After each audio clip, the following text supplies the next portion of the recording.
우리 박성희, 박성주 자매 잘 나오셨습니다. 엄마 아빠 따라서 또 이렇게 나와서 감사하고 두 미인을 딸로 두셔서 박 지사님께 참 부럽다는 생각 듣습니다. 예, 나오신 모든 여러분들 주님의 이름으로 환영하고 또 축복합니다. 제헌절 연휴여서 오늘 일부 예배에도 나왔다가 가시는 분들이 좀 계셨는데 그럼에도 불구하고 오늘 복된 주일 2부 예배에 나오신 여러분들에게 우리 주님께서 예배하신 큰 은혜와 동시에 평강의 복이 함께 하시기를 간절히 원합니다. 여러분들이 믿음으로 구하는 모든 것들 위해 하나님께서 영광과 능력과 권세로 응답하시고 풍성히 허락하시기를 축원합니다. 오늘 우리가 읽으신 본문은 그때에라고 하는 말로 시작을 하고 있죠. 그때가 언제입니까? 시간적으로 보자면 이스라엘 백성들이 430년 종살이를 마치고 하나님의 능력과 기적으로 애굽에서 나온 지 2달이 채 안 된 때입니다. 그리고 장소적으로 말하면 애굽에서 나와서 신광야를 지나서 르비딤이라고 하는 곳에 왔을 때죠. 지난주 우리가 1절부터 7절까지의 말씀을 살폈습니다. 그 말씀 기억하시는지 모르겠습니다. 교회 유튜브 영상에 올라가 있으니까 보시면 다시 한번 보시면 또 은혜가 될 줄 믿습니다. 보실 때 구독, 좋아요 나도 한번 해야지 하시면 좋겠다 생각합니다.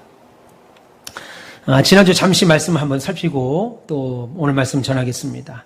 살펴보자면 이스라엘 백성들이 신광야를 지나서 르비딤에 도착하자 물이 없다는 이유로 모세와 하나님을 원망하죠. 그런데 르비딤이라는 곳이 어떤 곳이었어요? 오늘 본문 1절 보시면 이스라엘 자손의 온 회중이 여호와의 명령대로 신광야에서 떠나 그 노정대로 행하여 르비딤의 장막을 쳤다 그렇게 말합니다.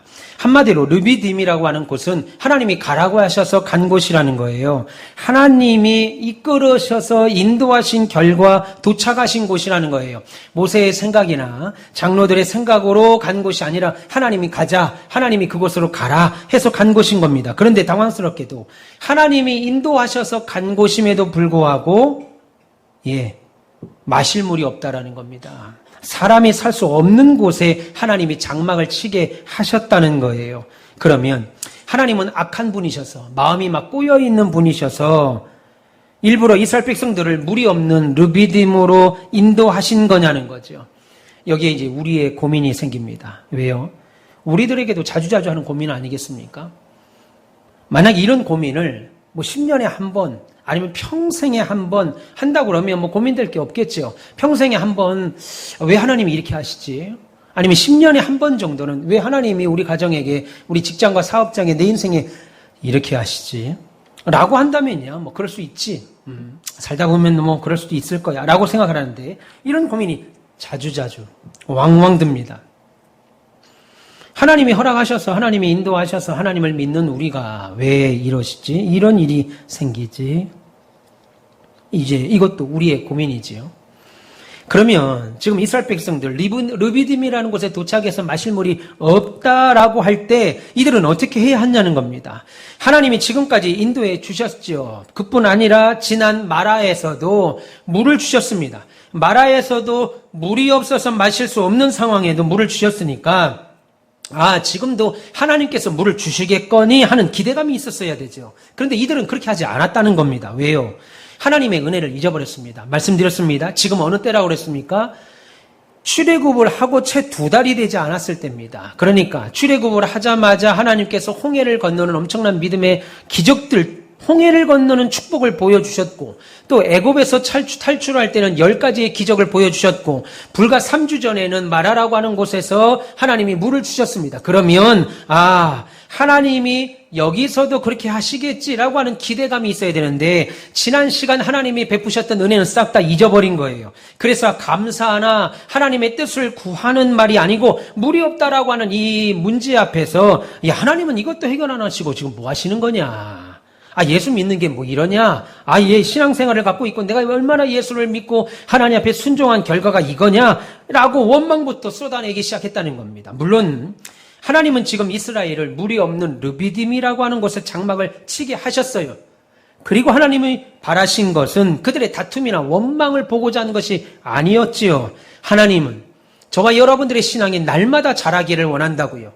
1년 전이나 5년 전이나 10년 전이나 우리의 신앙이 똑같아서 변함없고 성장하지 못하고 멈춰있는 것이 아니라 날마다 성장하기를 원합니다. 그래서 그리스도의 남은 고난을 우리의 육체를 위하여 그리고 그리스도의 몸된 교회를 위하여 채우고 장성한 분량으로 날마다 성장하기를 원하시는 게 하나님이 여러분들을 위하여 저를 위하여 요구하시는 바라고요.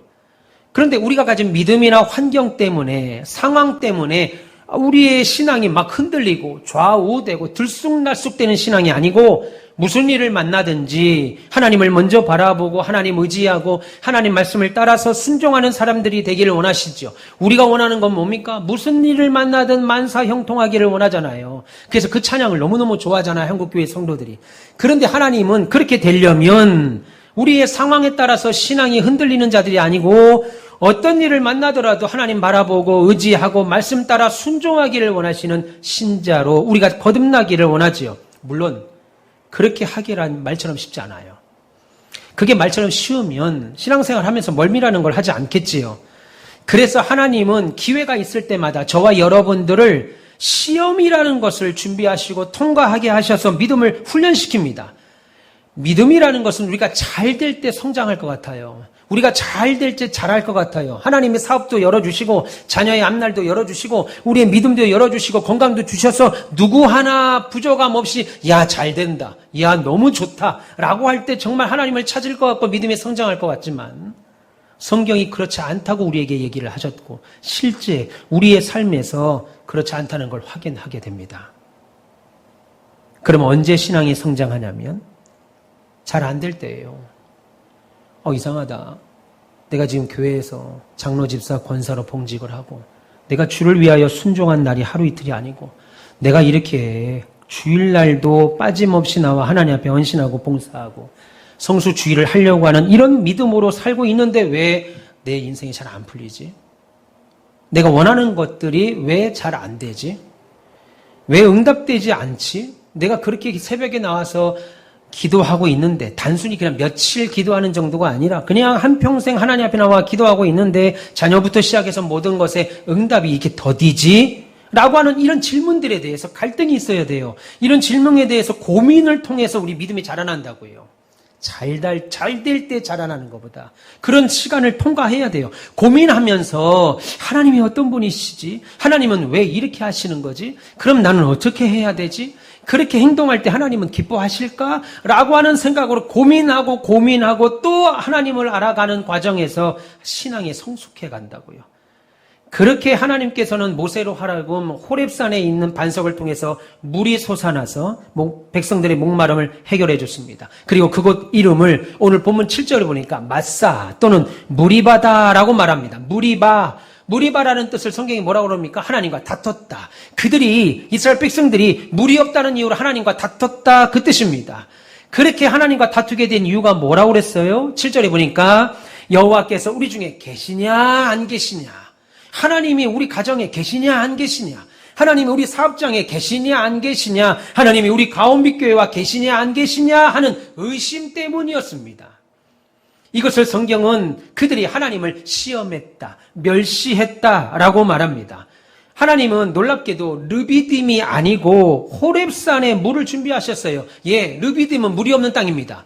르비딤으로 물이 없는 땅에 하나님이 물이 없다는 걸 이미 알면서도 이스라엘 백성들을 르비딤이라고 하는 장소로 인도하셨어요. 그러면 왜 물이 없는 곳인 땅으로 그 땅으로 인도하셨냐고요. 하나님은 호렙산에 물을 준비하셨죠. 그리고 르비딤이 물 없는 르비딤으로 인도하셨습니다.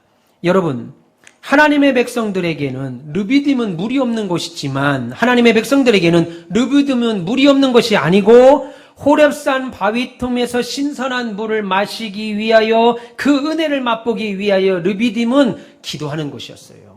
이스라엘 백성들에게 르비딤에 도착했으니까 하나님이 인도하심으로 여기까지 왔으니까 여기서 물이 쏟아지겠지, 우리가 원하는 것이 막 나오겠지, 아니고 하나님은 르비딤이라는 곳은 기도하는 곳으로 만드셨고 진짜 물을 주실 준비하신 곳은 호렙산이었습니다.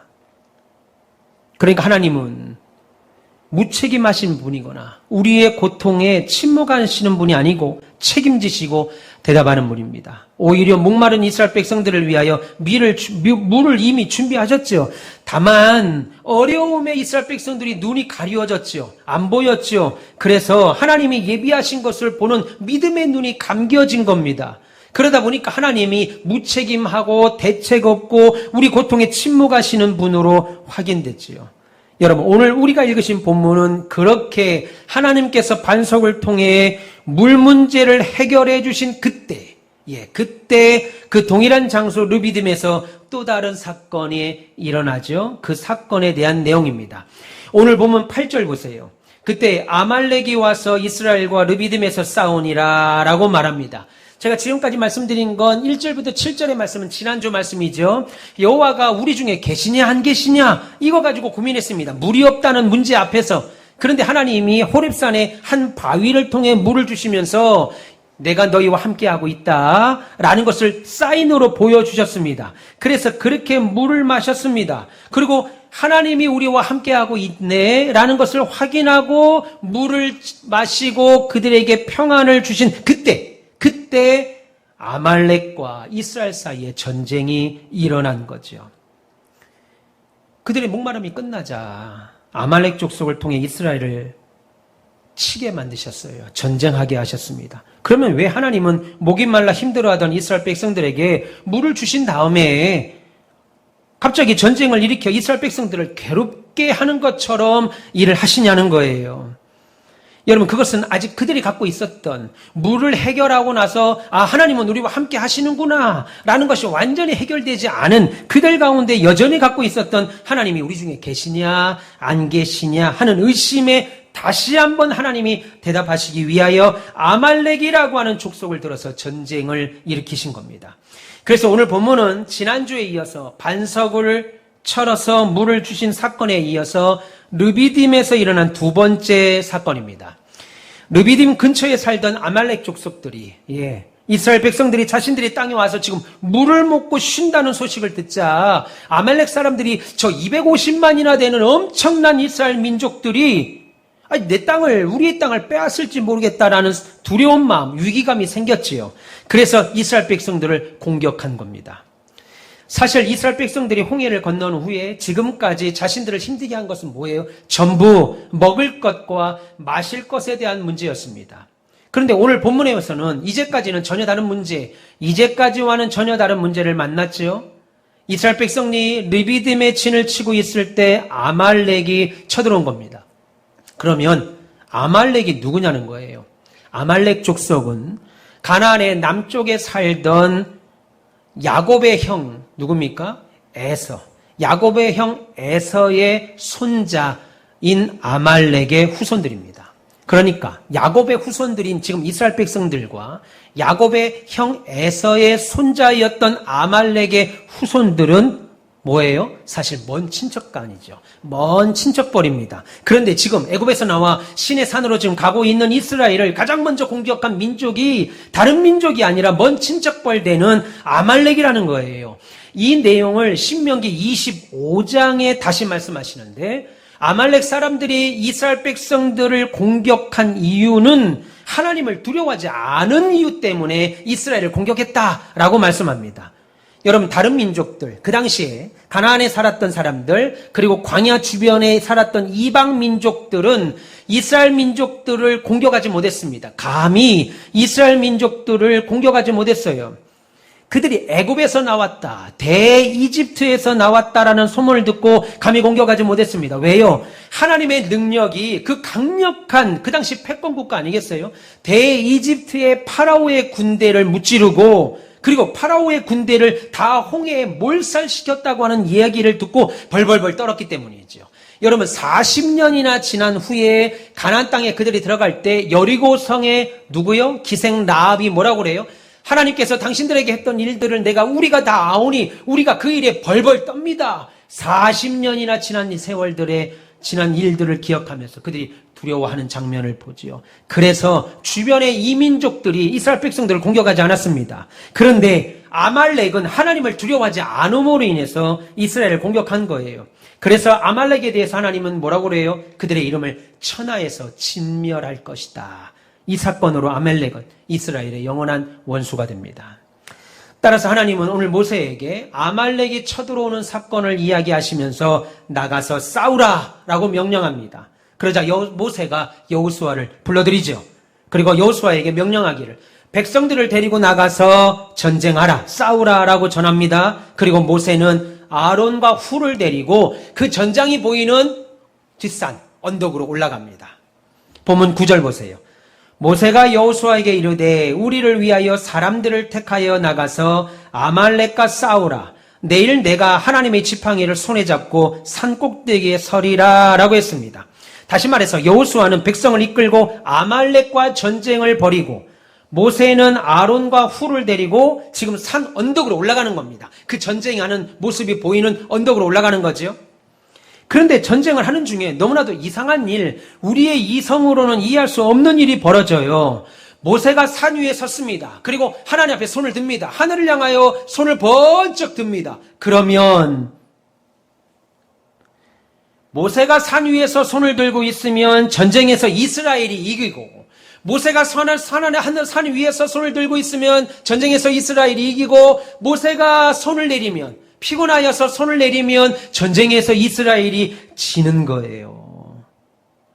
여호수아가 전쟁에 밀려 아말렉이 이기는 겁니다.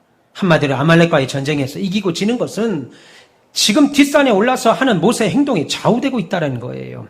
여러분 본문 10절과 11절 한번 보세요.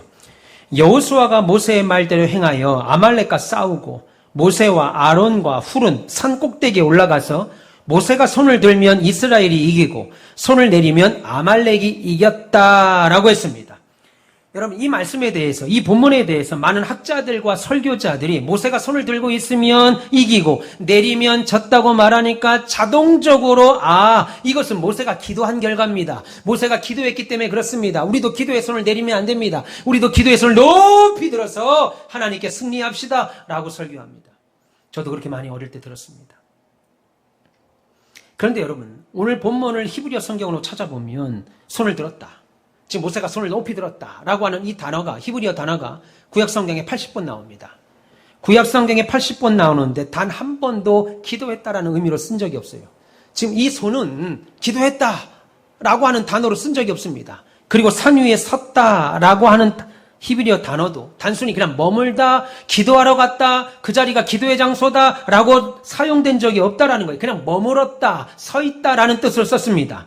그러니까 모세가 산 위에 올라가서 이스라엘과 아말렉과의 전쟁하는 모습을 보고 손을 높이 들었다는 것은 하나님께 기도했다라는 말이 아니고, 그 말은 잘못된 해석입니다. 물론 모세가 산에 올라가서 손을 높이 들고 이스라엘 백성들을 향하여 손을 들고 있을 때 뭐 했겠어요? 당연히 기도했겠지요. 당연히 기도했겠죠. 그냥 손 들고 서 있을지는 않았겠습니다. 분명히 기도했을 겁니다. 그럼에도 불구하고 모세가 손을 든 것은 기도의 손을 들었다라고만 말할 수 없다라는 겁니다. 오히려 만약에 그렇게 설명이 되면 이 전쟁은 누가 이긴 겁니까? 모세의 능력으로 이겼죠. 모세가 특별한 주술을 행한 겁니다. 모세가 마법사가 돼서 손을 높이 들면 전쟁에서 이기고 손을 내리면 전쟁에서 지는 마법의 능력을 발휘한 것이 되죠. 오히려 오늘 모세가 손을 들면 이기고 손을 내리면 진다고 하는 이 현상은 우리의 이성으로 납득 안 되는 거예요. 여러분 이게 이해됩니까? 여러분들 이해가 돼요? 이제 좀 있으면 여러분들 손자, 손녀, 자녀들 학교 운동회 해야 합니다. 그러면 여러분 손자라고 하겠습니다. 아들이라고 하겠습니다. 요 앞에 초등학교에 가서 오늘 운동회가 있습니다. 그럼 그 운동회 앞에 가서 아이들이 100m나 1000m 계주를 뛴다고 합시다. 그럼 그 앞에 가서, 라인 앞에 가서 손을 높이 들어. 선생님이 오시죠. 어머니 왜 그러세요? 할머니 왜 그러세요? 내가 손을 들면 우리 아들이 1등합니다. 우리 손녀가 1등하고, 내가 손을 내면 우리 딸이, 우리 손녀가 자빠집니다. 그럼 선생님 뭐라 하겠어요? 관심 학생, 관심 할머니, 관심 엄마. 요즘 참교육 드라마 나오는데 할머니, 어머니 들어가세요. 위험하세요. 아닙니다. 내가 손을 높이 들면 우리 딸은 1등 할 겁니다. 여러분 이게 이해되는 말입니까? 손을 들면 전쟁에서 이긴다는 게 일이 돼요? 우리는 너무 믿음이 좋아갖고 모세는 당연히 그럴 수 있다고 생각해요. 아닙니다. 성경은 우리에게 지금 그것을 말하는 것이 아닙니다. 모세가 손을 높이 들면 전쟁에서 이기고 손을 내리면 전쟁에서 진다고 하니까 기도에 손을 들자. 여러분 그렇다면 모세에게 개인적인 능력이 있는 거죠. 아니에요. 여러분 아말렉 사람들 입장에서 봅시다. 아말렉 사람 전쟁을 막 하고 있는데 어느 때는 전쟁에서 우리가 막 밀립니다. 수세에 딸립니다. 아말렉 군대가. 그런데 언제는 어느 순간 전쟁에서 우리가 막 이깁니다. 이상하다. 똑같은 군사와 똑같은 군인을 하는데 왜 우리가 어느 때는 이기고 어느 때는 지지? 하다가 아말렉 군사나 장군이 언덕 위에 있는 모세를 봅니다. 광야교의 아버지 모세. 광야교의 아버지인 모세가 그냥 야야야야 이쪽 여기로 가라 일로 가라 야야야 저쪽은 저로 가라. 그리고 지휘 통제실 같이 그렇게 지휘를 하는 것이 아니고 그냥 손만 들고 있는 거예요. 모세가 손만 들고 있는 거예요. 저 사람 뭐 하는 거냐? 그러면서 전쟁을 하고 있겠지요. 근데 전쟁을 하다 보니까 하루 종일 전쟁했다고 그러니까 모세를 보는데 손을 들면 우리가 지는 것 같아요. 아말렉 군대가 볼 때 손을 내리면 우리가 이기는 것 같아요. 잠시 점심시간 소강 상태 왕이 장군을 부릅니다. 야, 아까는 이기는 것 같더니 왜 지금 지고 있냐? 그러면 그 장군이 뭐라고 하겠어요? 이걸 좀 말해도 되나, 이거 내가 봤는데, 왜 지는 건데? 내가 이거 보고도 이거 말을 해도 되나,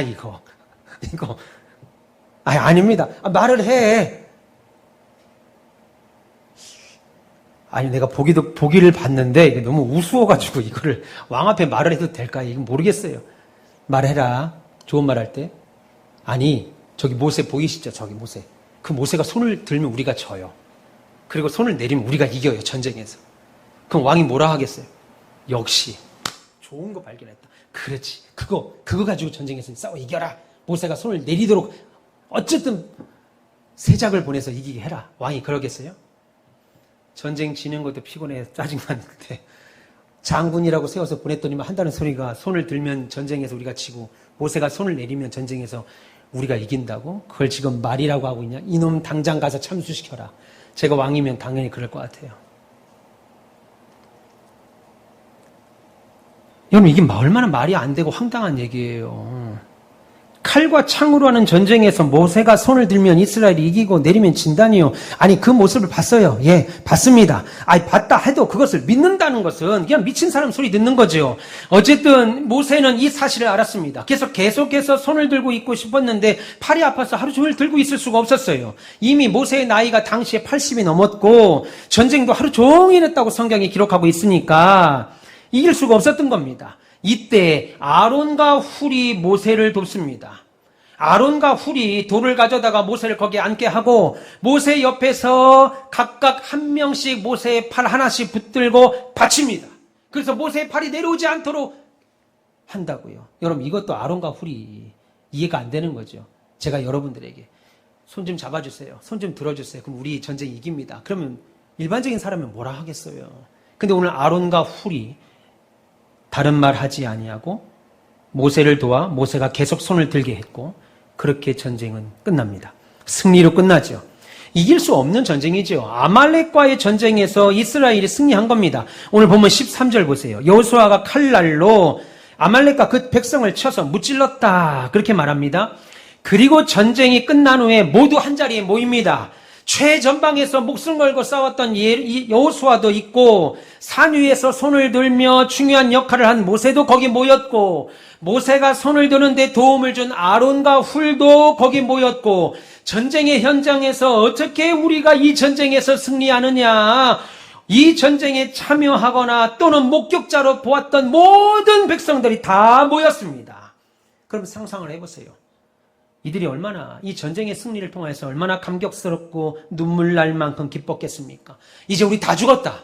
애굽에서 나오자마자 홍해 앞에서 죽을 뻔했던 애굽의 파라오의 군대에서 우리가 죽을 뻔했던 우리가 하나님의 은혜로 살아서 여기까지 왔는데 이제 아말렉 통하여 우리가 죽을 뻔했는데 우리가 승리했다. 우리가 살았다. 다 죽었다 생각한 이길 수 없었던 아말렉을 상대로 넉넉히 이겼습니다. 생각해 보세요. 얼마 전까지만 해도 물이 없다는 이유 하나로 난리가 났던 오합지졸 같은 그들이 그야말로 전쟁을 좋아하는 호전적인 민족을 상대로 승리한 겁니다. 그럼 어떻게 이긴 거예요? 여러분, 이 전쟁 어떻게 이긴 거냐는 거예요. 하나님이 그들과 함께 하심으로 이긴 거죠. 왜요? 그들의 마음속에 계속 의심을 가졌던 하나님이 우리 중에 계시냐 안 계시냐, 하나님이 우리 중에 계시냐 안 계시냐, 이거 가지고 계속 의심했던 말을 하나님이 반석에서 물이 나오는 것으로 내가 너희와 함께하고 있다라고 보여줬음에도 불구하고 여전히 남아있던 그 의심에서 하나님이 한 번 더 아말렉이라고 하는 이제는 전혀 다른 양상으로 도무지 이길 수 없는 전쟁에서 승리하게 하심으로 의심하는 그들에게 봐, 내가 너희와 함께하고 있지. 봐, 이 전쟁 이기는 거 봤지. 봐, 너희들이 절대로 이길 수 없는 상대들인데, 모세가 그냥 손만 들면 이기고 모세가 손을 내리면 지는 모습으로 이기는 거 봤지. 그러니까 내가 지금 너희들과 함께하고 있는 거 맞지? 이 사실을 알려주기 위하여 하나님은 아말렉과의 전쟁을 그들에게 허락하셨지요. 누구보다도 이 전쟁의 당사자인 모세는 이 전쟁의 승리 원인이 우리의 애씀, 여호수아의 용명함, 여기에 있지 않다는 것을 알았습니다. 하나님은 모세에게 명령합니다.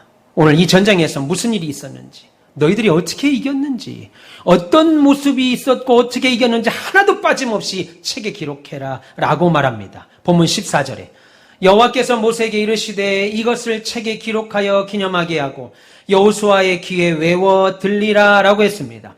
지금 하나님께서 이 전쟁의 모든 내용을 책에 기록하라 이겁니다. 그리고 기념하라는 거예요. 왜요? 당시의 백성들에게, 그 전쟁에 참여했고 그 전쟁을 눈으로 봤던 백성들이 잊어버릴까 봐.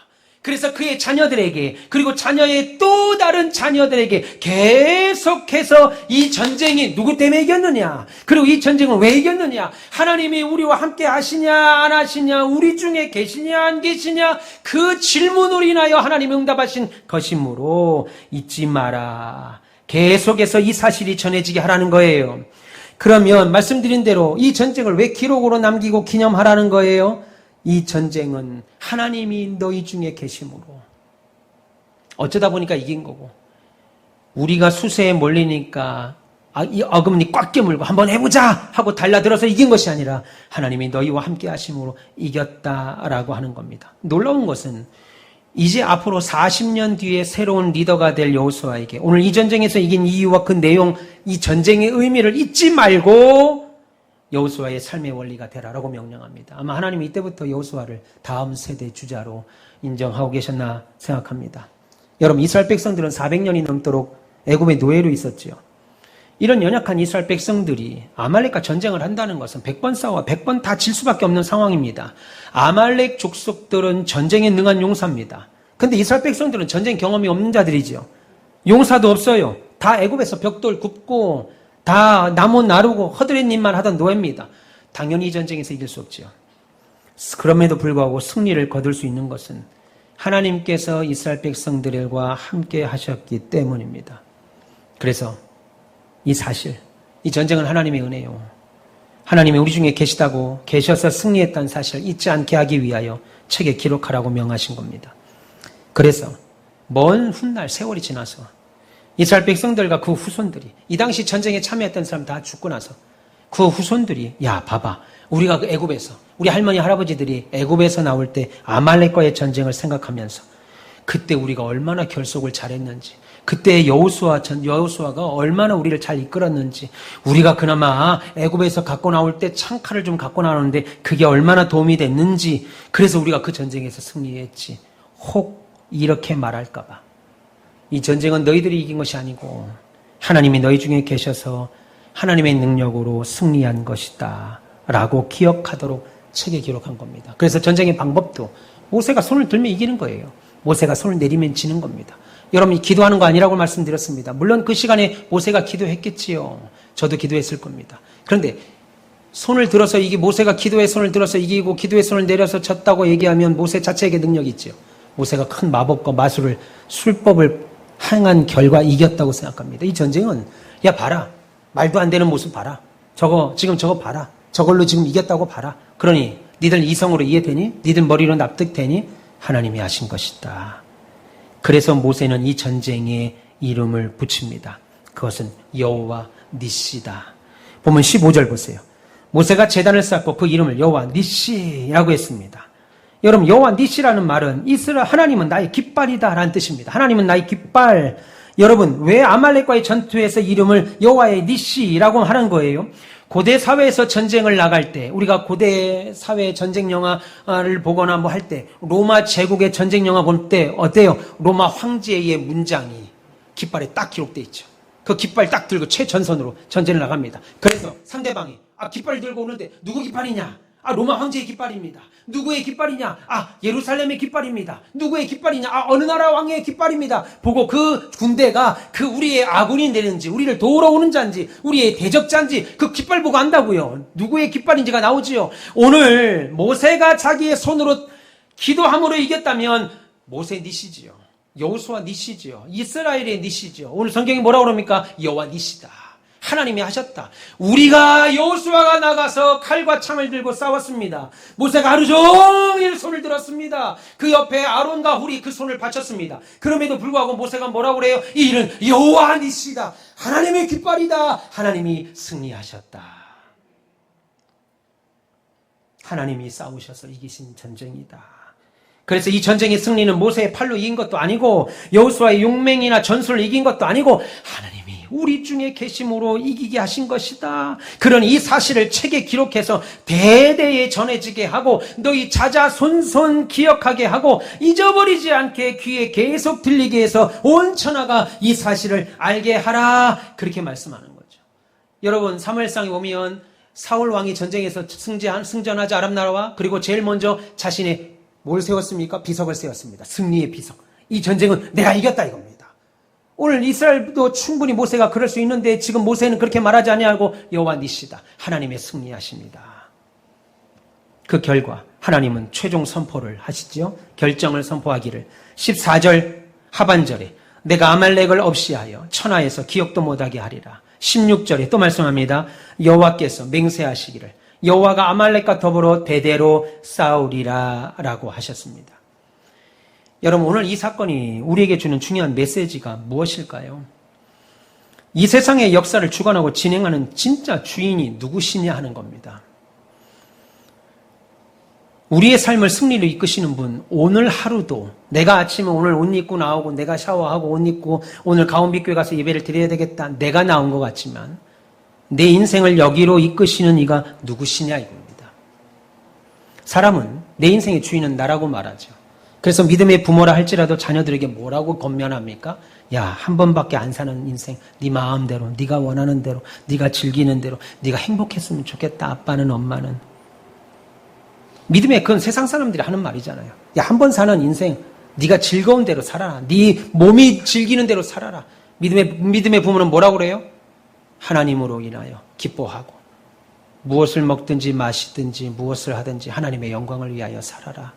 그게 자녀들에게 믿음의 부모들이 해줘야 될 말 아니겠습니까? 우리의 삶을 승리로 이끄시는 분이 누구냐? 내가 아침부터 지문이 달 만큼 허리띠를 졸라매고 어금니 꽉 깨물면서 아침부터 늦은 시간까지 일한 결과 그나마 우리가 이만큼 먹고 사는 거고, 내 자녀들이 그만큼 공부한 결과 그 학교 가는 거고, 내가 애쓴 결과 그렇게 내가 사는 거지 아니고, 우리의 대답, 하나님이십니다. 우리의 인생을 이끌어 가시는 이가 우리의 인생의 영원한 왕이시고 주인은 하나님이십니다 라고 찬양할 때만 예수는 왕, 예수는 주 아니고 우리의 인생에서 예수가 주인이시고 왕이시라고 믿는 이 마음, 하나님이십니다 이거죠. 그러면 그렇게 대답한 저와 여러분들에게 성경은 다시 묻습니다. 그러면 너는 어느 편에 설 거냐 이겁니다. 우리는 어느 편에 설 거냐? 하나님이 우리의 인생을 이끄시는 왕이라고 한다면 너는 어느 편에 설 것이냐? 하나님이 진행하시는 역사의 편에 설 것이냐? 이 세상에 일어나는 모든 역사는, 내 인생은, 내 가정은, 우리 교회는 하나님이 다스리고 하나님이 이끄시는 역사의 한 축에 서 있다. 그러니까 때로는 그 길이 낮에 뜨거움으로 타 죽을 만한 길이고 고통의 길이고, 밤에는 얼어 죽을 만한 고통의 길이 광야 길이건, 물이 없는 르비딤이건, 굶어 죽일 길이건, 아말렉이 쳐들어오는 길이건, 여전히 하나님이 우리 중에 계시다라고 하는 고백이죠.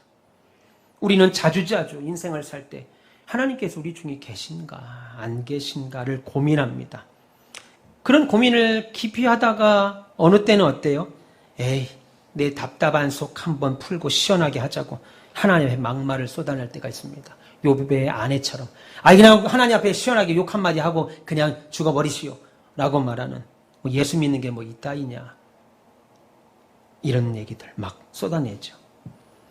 여러분, 이스라엘 백성들이 그랬습니다. 출애굽 후에 이스라엘 백성들은 가나안 땅에 정탐권을 보내지요. 우리가 잘 아는 내용입니다. 그런데 다녀온 12사람 중 10사람의 말을 들으니까 우리가 여기서 다 죽게 생겼어. 가나안 땅에 들어갔다가는 그들은 장수, 네피림이고 우리는 그에 비하면 메뚜기와 같다. 다 죽는다. 못 들어간다. 라고 말합니다. 약속한 것과 다르다. 하나님이 약속하신 대로 우리 저 들어가면 다 죽는다. 못 들어갈 것 같아서 그래서 괜히 애굽에 나와가지고 그냥 애굽에서 그냥 종살이로 살면 먹을 거라도 주고 고기도 뭐 주고 그냥 그렇게 그럭저럭 사는데 왜 나와가지고 이런 고생을 하고 여기서 죽어? 너무 답답하고 화가 나고 낙심하여 혈기를 부리면서 모세와 하나님 앞에 오만 말을 쏟아놓습니다. 그 대표적인 게 민수기 14장 2절에 차라리 광야에서 우리가 다 죽어버렸으면 좋겠다. 다 끝났으면 좋겠다. 차라리 죽어버렸으면 좋겠다. 다 끝나버렸으면 좋겠다. 뭐 이런 얘기를 하는 겁니다. 지금 자기들이 무슨 말 하는지도 모르고 막 뱉어낸 거죠. 원망한 거죠. 모세를 돌로 치려고 했습니다. 그러자 하나님께서 너희들이 말이 내 귀에 들린 대로 내가 너희에게 행하겠다 말씀하시죠. 그래서 민수기 14장 28절에서 30절에 이렇게 말합니다. 너희 말이 내 귀에 들린 대로 내가 너희에게 행하리니 너희 시체가 광야에서 엎드러질 것이다. 너희 중에 20세 이상으로 계수된 자, 곧 나를 원망한 자 모두가 여분네의 아들 갈렙과 눈의 아들 여호수아 외에는 너희에게 살게 하리라 한 그 땅에 결단코 들어갈 수 없으리라 라고 말하는 겁니다. 무슨 말이에요? 그래? 여기서 차라리 죽는 게 낫겠다고? 광야에서 다 죽어버리는 게 낫겠다고? 하나님 약속 믿을 수 없다고? 내 귀에 들린 대로 니들이 한 말 그대로 내가 해줄게. 차라리 광야에서 죽으면 좋겠다고 그랬지? 내가 광야에서 죽게 해줄게. 그래서 20세 미만 광야에서 출애굽에서 애굽에서 나올 때 20살이 안 된 사람들 빼고 20살이 넘었던 모든 사람들 하나님이 죽이셨습니다. 그 죽이심을 기다리는 데까지 40년이나 걸렸습니다. 여러분, 이 말이 있기 전에 이스라엘 백성들이 광야에서 인구 조사를 했어요. 근데 그 인구가 성경에 보니까 60만 3,550명이었습니다. 60만 3,550명. 이 숫자는 20살이 넘은 20살이 넘은 남자만 계수한 겁니다. 보통 그냥 60만으로 하겠습니다. 60만 3,550명인데 그냥 3,550명은 빼고 60만. 그런데 20세 넘은 여인들 남자보다 더 많죠? 남자보다 최소한 2명 이상을 더 많을 텐데 그거 다 빼고 그냥 1대1로 계산하겠습니다. 그럼 남자는 60만이니까 여자 1대1로 비율을 보면 남녀 성인 20살 넘은 남녀 성인만 120만 명입니다. 그런데 그 해가 출애굽하고 2년 뒤에 정탐을 한 거니까 나머지 38년간 광야를 도는데 하나님이 38년 동안 120만, 최소로 잡아서 120만이나 되는 사람을 다 죽이려면 하루에 몇 명을 죽여야 되는 줄 아십니까? 최소한 하루에 90명씩 매일 죽여야 돼요.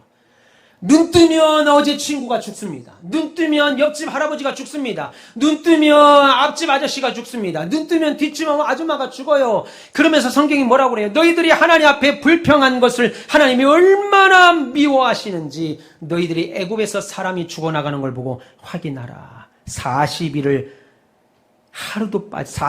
하루도 빠짐없이 매일 90명씩 장례를 치렀습니다.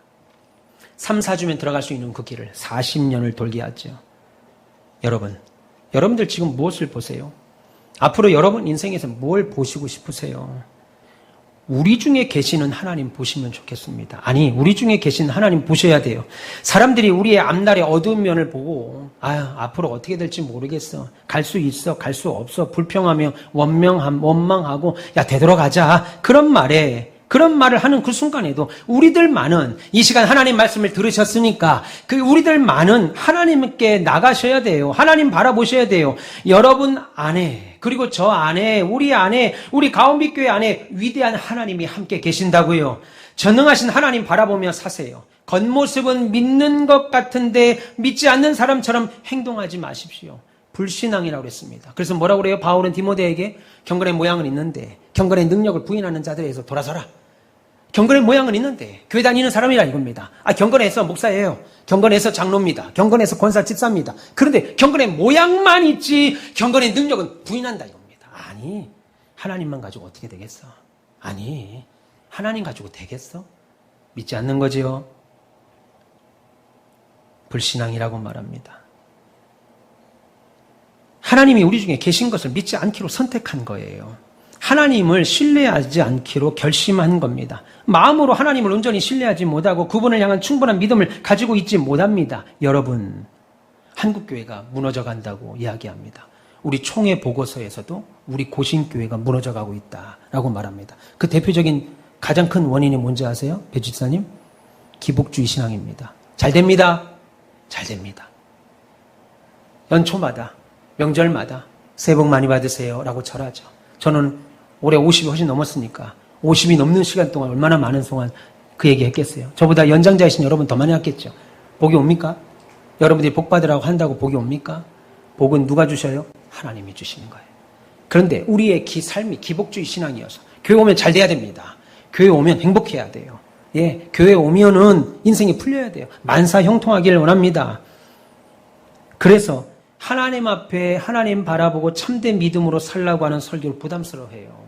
불편해합니다. 그냥 목사님 힘든 일주일 세상 살았는데 피곤하게 살았는데 그냥 잘 됩니다. 행복합니다. 저도 할 수 있어요. 웃읍시다. 할렐루야. 잘 됩니다. 얼마든지 할 수 있습니다. 그런다고 복 받습니까? 저는 우리 박 집사님이 사업이 잘 되길 원합니다. 더 잘 되길 원합니다. 근데 제가 이 마음을 갖는다고 해서 우리 박 집사님 사업이 잘 되지 않을 거예요. 우리 박 장로님 사업이 정말 저는 잘 되기를 원합니다. 근데 내가 잘 된다고 원한다고 해서 그 사업이 잘 되지 않을 거라고 해요. 그 사업은 누가 열어줘야 돼요? 하나님이 열어줘야 돼요. 때로는 여러분의 믿음을 통해서, 때로는 하나님이 우리가 이해할 수 없는 방법, 그래서 손 들면 되는 거예요. 이해할 수 없는 방법. 그래서 이거 하나님이 하셔야 되네. 그래서 연말에 여러분들이 고백하는 게 뭐예요? 하나님의 은혜였습니다. 여러분들이 수고하면서 돈 버신 거잖아요. 수고하면서 살았잖아요. 그런데 하나님이 하셨네. 그렇게 고백하시잖아요. 하나님을 신뢰하기로 결심하십시오. 하나님 뜻대로 살려고 결심하십시오. 예수 믿는 게 다 그렇지 뭘. 그저 그렇지 뭘. 그렇게 사는 거지 뭐. 그렇게 걸음말에 현혹되지 마시고 믿음으로 사십시오. 이왕 예수 믿는 거 아니겠어요? 성경은 뭐라고 그래요? 좁은 길로 가라. 그런데 좁은 길로 가라라고 말씀하시면서 좁은 길 가는 자가 적다라고 말합니다. 좁은 길로 가는데 좁은 길로 가려고 하는 사람이 적어요. 근데 그 중에서도 들어가는 사람이 더 적다고 말합니다. 그러니 여러분, 천국이 어떤 곳이겠어요? 침노하는 자, 남의 것 빼앗는 자, 훔쳐오라는 말이 아니라 그런 마음으로 달라들어야 천국에 들어갈 수 있다라는 거죠. 주일학교 때 천국 갈 수 있는 사람, 천국 간다고 생각하면 다 손 나요, 저요, 저 천국 갑니다. 저요. 그때 손 들었던 친구들 중에 상당수 교회 안 다녀요, 지금. 천국은 그렇게 가는 곳이 아니지요. 여러분, 하나님께서 우리 중에 계십니다. 믿기를 축원합니다. 하나님이 이 약속에는 만약이라는 게 없어요. 저희 아버지가 어릴 때 저희 형제들을 집에 두고 신방을 가시면 전사 시절에 그래요. 우리 어머니가 그래요. 경선아, 만약에 엄마가 이따가 안 오면, 엄마가 만약에 이따가 그 시간까지 안 오면 주영이 데리고 가서 이렇게 해서 김밥 사 먹어, 라면 사 먹어, 라면 끓여 먹어. 이러신다고. 만약 안 오면. 내가 그때 얼마나 두려웠는지 몰라. 이 국민학교 3학년, 2학년밖에 안 된 나한테 만약에 안 온다는 거예요. 엄마가 안 온다는 거예요. 지금같이 그렇게 하면 바로 철컹철컹이지. 애들만 집에 놔두고 부모가 신방을 다니고 저도 다니니. 근데 우리 하나님은 그렇게 말 안 한다는 거예요. 얘들아, 가온비기세 별님들이 얘들아, 만약에 내가 없으면 이런 말 안 한다는 거예요. 우리의 육신의 부모는 엄마가 만약에 그때까지 안 오면 엄마는 그렇게 말하는데 우리 하나님은 만약에 내가 없으면 이 말 안 한다는 거예요. 믿기를 축원합니다. 그런 거 없어요. 그래서 우리가 기억할 것은 우리 앞에 문제가 견고해 보이고 강해 보인다 할지라도 하나님이 우리 중에 계시니 하나님 의지하고 나가면 우리에게 승리를 허락하실 겁니다. 오늘 하나님께서 리비딤에서 아말렉 족속을 들어서 이스라엘을 치신 이유가 뭐겠어요? 그들의 마음속에 물을 마시면서 호렙산에서 나온 반석에서 나오는 그 물을 마시면서도 여전히 하나님이 우리 중에 계신가 안 계신가. 왜요? 지금은 물을 마시는데 우리가 다음 여정엔 또 물이 있을까? 거기 가서 또 물이 생길까? 우리가 이 물을 받아갈 수도 없고 지금은 물을 해갈을 하는데 거기 가서 또 물이 있을까? 하나님이 우리 중에 계신가 안 계신가가 해갈이 안 된 거예요. 여전히 의심했습니다. 그래서 그들은 시험하시사 생각도 할 수 없는 아말렉과의 전쟁을 통하여 말도 안 되는 방법으로 이기게 하신 거죠. 물론 제가 지난주 설교 때 말씀을 드렸습니다. 하나님이 우리 중에 계신가 안 계신가를 묻는 것은 죄가 아니라고 그랬습니다. 충분히 그럴 수 있어요. 왜냐하면 우리가 만나는 상황들, 우리가 만나는 환경들을 우리가 다 알거나 이해하지 못하죠. 왜 이런 일이 왔지? 왜 이런 일이 생겼지? 내일 어떤 일이 생길지 모릅니다. 그러니까 잠깐 서서 이 일은 지금 하나님이 하시는 일인가? 아닌가? 이 일은 하나님께서 내게 허락하신 일인가? 아닌가? 그러면 여전히 하나님은 나와 함께 하시는가? 아닌가? 라고 생각할 수 있습니다. 그런데 우리가 하나님의 일을 하거나 인생을 살아갈 때 그런 의심의 시간은 오래 가서는 안 되겠지요. 물론 우리의 모습이 승리한 자 같지도 않고 어느 때는 우리의 모습이 실패자 같이 보일 때도 있을 겁니다. 그럼에도 불구하고 실패가 아니라는 거예요. 왜냐하면 그러한 일을 통해서 우리는 하나님을 하나하나 더 배워가고 하나님을 더 믿는 믿음으로 성장하기 때문입니다. 그래서 하나님 앞에서 일어난 모든 일은 성도가 손해보는 일로 결론 나지 않습니다. 우리 하나님은 여호와 니시의 하나님입니다. 믿기를 축원합니다. 우리는 진다 할지라도 하나님은 이기게 하십니다. 그래서 신자는 신앙생활 중에 내가 원하는 현실이 안 만들어져서 원망하는 사람이 아니라 우리의 현실은 결국 영광스러운 하나님을 찬송하는 것이 된다고 믿고 오늘 충성되게 사는 거죠. 그 충성으로 이 시간 나왔으리라고 저는 믿습니다. 그래서 목사로서 감사하고 여러분들을 응원합니다. 성령 하나님께서 우리에게 은혜 주셔서 우리의 승리가 어디로 오는가 알게 해주셨으니 그리하여 여러분 모두 저와 여러분 모두가 여호와 니시 고백하는 은혜가 있기를 축원합니다. 여러분 모두에게 여호와는 나의 니시다 라고 하는 이 고백이 인생 전반에 있으시기를 주님의 이름으로 축원합니다. 사랑하는 우리 가운빛의 별님 여러분, 우리 가운빛 교회는 하나님의 놀라운 기적을 확인하며 지금까지 온 교회입니다. 우리 고신 2600개 교회 중에 우리 같은 교회가 없습니다. 기적의 역사였습니다. 코로나 한복판에서 하나님이 예배당을 짓게 하셨고 제가 개척을 시작하면서 6명 데리고 시작을 했습니다. 오늘 1부부터 2부까지 그리고 지금 하나님이 이 시간까지 우리 교회를 예배당을 짓게 하고 매 주마다 등록 성도와 매 주마다 성장하게 하신 이는 기적과 같아요. 제가 예배당을 시작할 때, 개척을 시작할 때 우리 교회 70명, 80명, 어느 교회에서 100명씩 가고 모 교회가 있어가지고 모 교회가 우리 교회 교인 보내주고 장로, 집사, 권사 보내주고 제 사례를 3년 동안 해결해주고 그런 거 일절 없었습니다. 그냥 하나님 믿고 갔습니다. 기적적인 교회예요. 하나님의 능력의 교회입니다. 그러면 하나님은 지금 우리에게 요구하는 것이 뭡니까? 이것이 여호와 니시다 라고 하는 그 니시를 확인하시고 그 여호와 니시의 깃발 아래 모여야 되죠. 그 깃발 아래 서셔야 돼요. 그래서 각자 주어진 자기 역할을 감당하고 하나님을 믿는다고 하면서 마치 하나님 믿지 않는 사람처럼 살지 않고 살면서 수많은 하나님의 인도하심과 기적을 맛봤음에도 목격했음에도 불구하고 마치 모든 것을 하나님이 모든 걸 경험하거나 체험하지 못한 것처럼 그래 되려고 하니까 됐지. 그가 도와서 그렇게 된 거지 라고 하나님보다 사람도 생각하고 의지하고 세상 바라보는 그런 모습으로 살 수 없지요. 오히려 저와 여러분 하나님께 소망을 두고 하나님만 신뢰하셔야 돼요. 힘들고 어려운 상황에서도 하나님 백성답게 하나님의 신실한 제자답게 자녀답게 살아갈 수 있는 능력과 힘을 줄 겁니다. 세상 안주하고 싶을 때 많아요. 저도. 그럼에도 불구하고 하나님이 우리의 삶과 믿음의 중심이 되신다. 하나님이 우리의 영원한 유일한 소망이시다. 깨닫기를 축원합니다. 그리하여 늘 믿음으로 여러분의 인생에서 가장 중요한 결정들을 내리시길 바라요. 여러분의 생각으로 결정 내리지 마시고 하나님의 생각과 하나님의 믿음으로 중요한 결정들을 내리시고 우리 모두 다 나그네 인생에서 명예와 하나님의 영광에 동참하는 복된 은혜 누리시길 주님의 이름으로 축원합니다.